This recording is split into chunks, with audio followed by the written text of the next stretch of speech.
एक गांव में युवराज और राहुल नाम के दो मित्र रहा करते थे। राहुल बहुत ही धार्मिक था और भगवान को बहुत मानता था, जबकि युवराज बहुत ही मेहनती था। एक दिन राहुल युवराज से बोलता है, अरे युवराज, तुम्हें कुछ पता चला है? वो विकास भैया 1 कट्ठा खेत बेचने वाले हैं। इसमें हम क्या करें? उनके खेत वो बेचे चाहे ना बेचे। अरे भाई युवराज, वो अपना खेत सिर्फ आधे दाम में बेच रहे हैं। तो इसमें हमें क्या?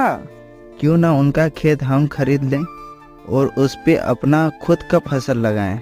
वैसे भी हम दिन भर इधर उधर घूमते रहते हैं।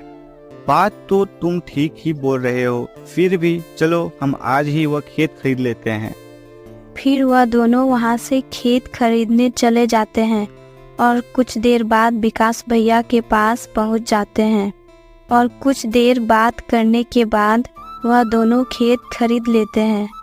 युवराज खेत में बहुत मेहनत करता, लेकिन राहुल कुछ काम नहीं करता, बल्कि मंदिर में जाकर भगवान से अच्छे फसल के लिए प्रार्थना करता।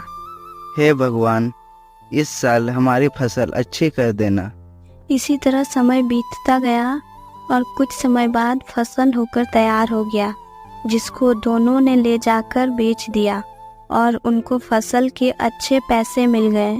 घर आकर युवराज ने राहुल से कहा, देखो भाई राहुल, धन का ज्यादा हिस्सा हमको मिलेगा क्योंकि मैं खेत में ज्यादा मेहनत करता हूँ।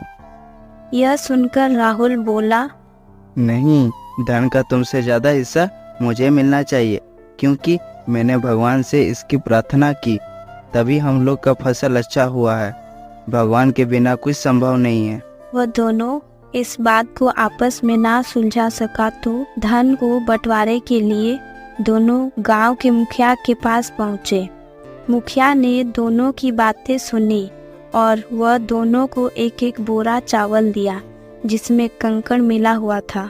कल सुबह तक तुम दोनों को इसमें से कक्कड़ और चावल को अलग करके लाना है और तभी मैं निर्णय करूंगा कि इस धन का अधिक हिस्सा किसको मिलेगा। दोनों चावल की बोरी लेकर अपने घर चले गए।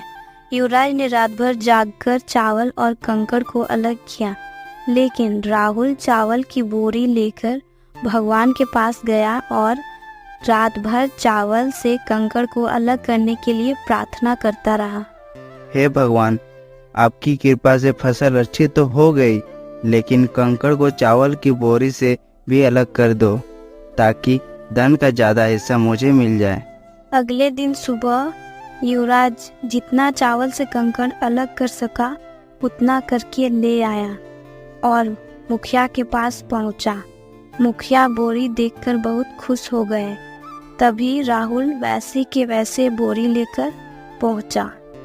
अरे भाई राहुल, दिखाओ तुमने कितने चावल साफ किए हैं। अरे मुखिया जी, मुझे भगवान के ऊपर बहुत भरोसा है, सारे चावल साफ हो गए होंगे। जब बोरी को खोला गया तो सारे चावल और कंकड़ वैसे के वैसे ही थे।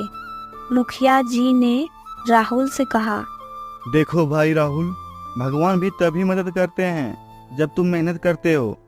फिर मुखिया जी ने धन का ज्यादा हिस्सा युवराज को दे दिया। उस दिन के बाद में राहुल भी युवराज की तरह मेहनत करने लगा।